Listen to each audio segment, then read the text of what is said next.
everyone, so ayan for today's video, ayan ipapakita ko lang sa inyo ang view dito sa pinuntahan namin sa Germany ito guys. Ang video na ito is nung kasagsagan ng summertime, kaya kung makikita nyo puro green yung paligid. Kasi ganun dito basta summer, puro green talaga yan. So ayan guys. Yung dyan sa loob na yan may mga lamisa yan dyan kasi pwede ka doon mag-upo-upo.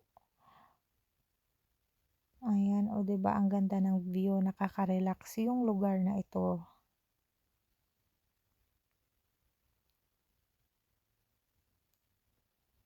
Ayan,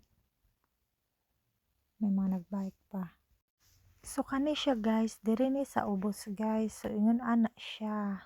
So kana, so ang mga tao pwede ra pud diha mag baklay-baklay kay safe man. Nya pwede ra pud ka diha magbike, mag-jogging. So mao ni siya guys, sa Germany ni siya. 'Di ba puros jud na siya green. So kana siya guys, mao na ang view padulong sa taas para pag nasa taas ka na, kita-kita mo na yung view sa ibaba. So ayan, katabi ito ng museum. So yun lang.